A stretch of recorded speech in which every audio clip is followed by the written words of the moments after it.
Hi, I'm Matthew McCormick, and this is my lateral postural assessment.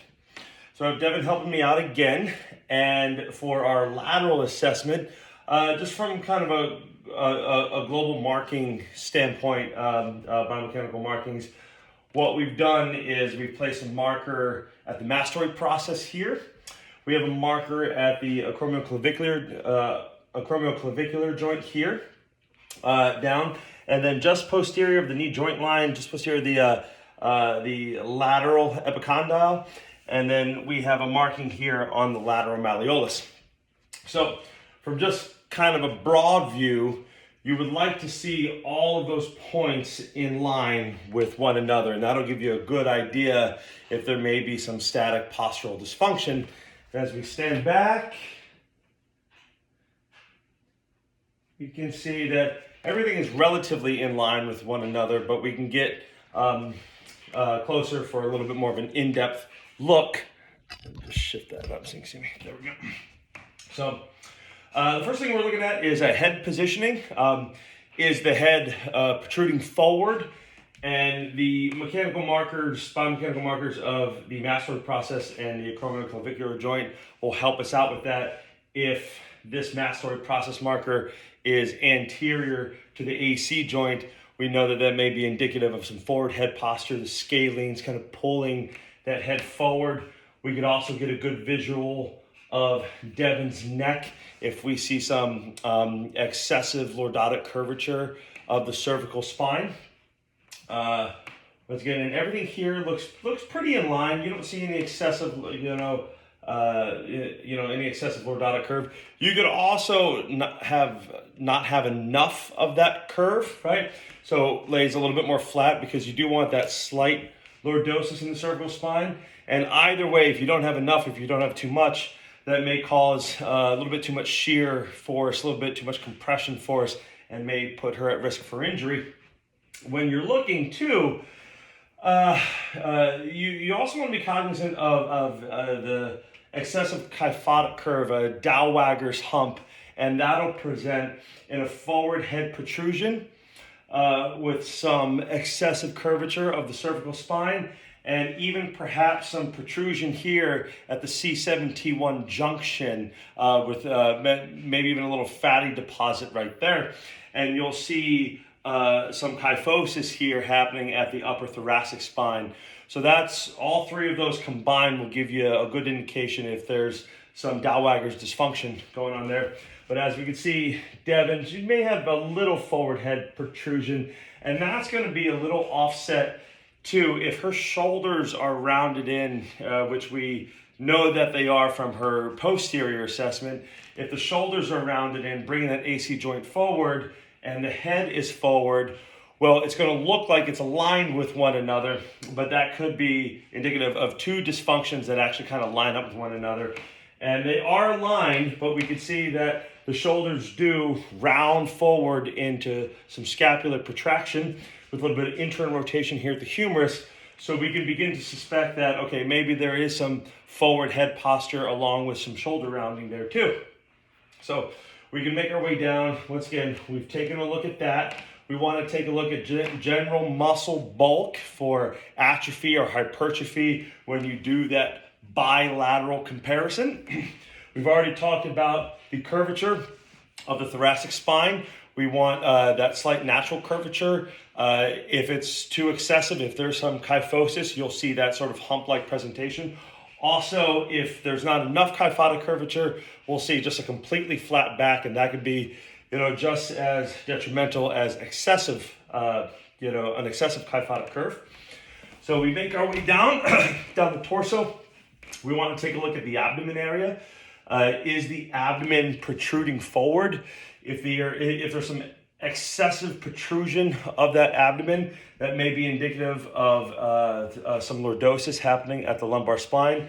It could also be attributed to a few other things, perhaps just excessive adipose tissue around the abdomen area. So you really want to give a good look into the lordotic curve. And we can see from Devin, we can have her raise her arm for a moment, and we can see that she's pretty aligned. We don't necessarily see that excessive curvature, no protrusion of the stomach. So not from, an eye observation, I don't see any of that dysfunction happening. You can lower your arm, thank you. The next is we want to come down to the pelvis area and see if those hips are lining correctly.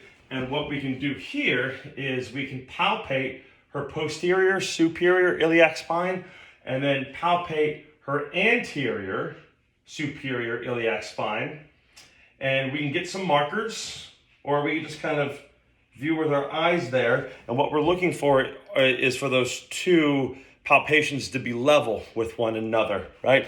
And more times than not, you'll see some lower cross syndrome happening, which that is an anterior pelvic tilt accompanied with excessive lordosis at the lumbar spine. I don't necessarily see any excessive lordosis. However, as I palpate the ASIS and the PSIS, we do have that anterior tilt to where the posterior is higher than the anterior. And that can be attributed to, a couple things. A tight rectus femoris, that tight hip flexor that crosses the joint, pulling that pelvis anteriorly with some lengthening and inhibition of the hamstring and gluteal muscles, which could be going on. If that was true lower cross syndrome, and we did see that presentation of the excessive lordotic curve, we could also suspect that perhaps the iliopsoas is in play, tugging on that lumbar spine, that deep psoas muscle, pulling on the lumbar spine and causing that excessive lordotic curve.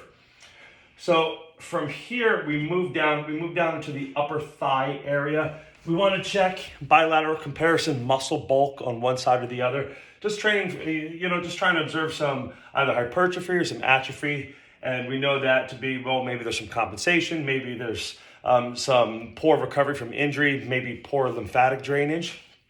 And then as we make our way back down, everything gets a little tricky here because the hip, knee, and feet are all interconnected. So you may recognize dysfunction, and then the hard part of that is trying to identify what that dysfunction is attributed to. Is it stemming from the hip? Is it stemming from the knee joint? Or is it stemming from the ankle? And we'll talk a little bit more about that when we get into our anterior assessment. But here, we want to take a look at the knee. Is it hyperextended, right, to where the posterior aspect of the knee is kind of protruding backwards?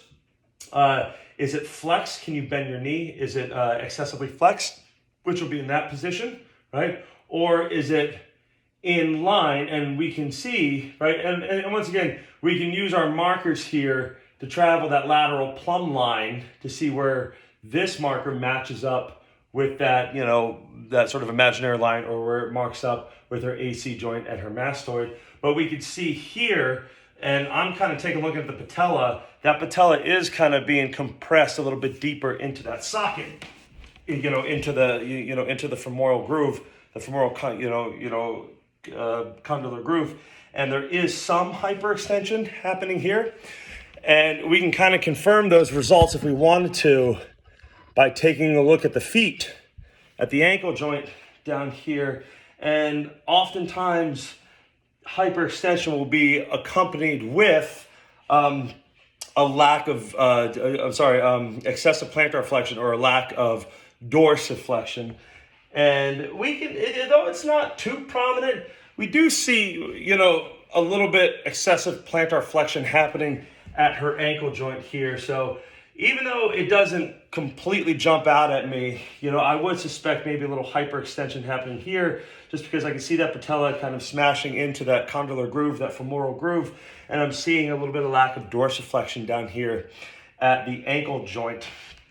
And then when we get down to the ankle joint, and once again, we can also use the marker here and line it up, the marker of the epicondyle, the lateral epicondyle, match that up with the lateral malleolus here and see where those line up.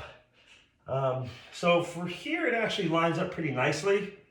However, I'm still suspecting that there may be some hyperextension there just from everything else that I've seen. From the lateral aspect, we can take a look at the mid arches here on either side of the foot, and we can kind of determine, do we have a medium arch? Are those arches relatively high, or do those You know, do they fall flat? Do they pancake out here? And we can see that there is a little bit of pes planus happening here. Medium arch, we should see a little bit of daylight underneath that medial transverse arch. A high arch, you'll see it almost like a cave formation. And even though she doesn't completely collapse into the ground, there is a lack of some of that medial transverse arch that we would like to see. And that is the lateral assessment. And just to recap, so we probably have some forward head protrusion, some protraction of the scapula, how it sits on the rib cage, so a little bit of that forward rounded posture. We do have some anterior pelvic tilting without lordosis from what I can see here. Coming down to the knee joint, muscle bulk looks pretty good bilaterally compared. A little bit of hyperextension here at the knee, coupled with a little bit of that lack of dorsiflexion, a little excessive plantar flexion there. And that is my lateral postural assessment.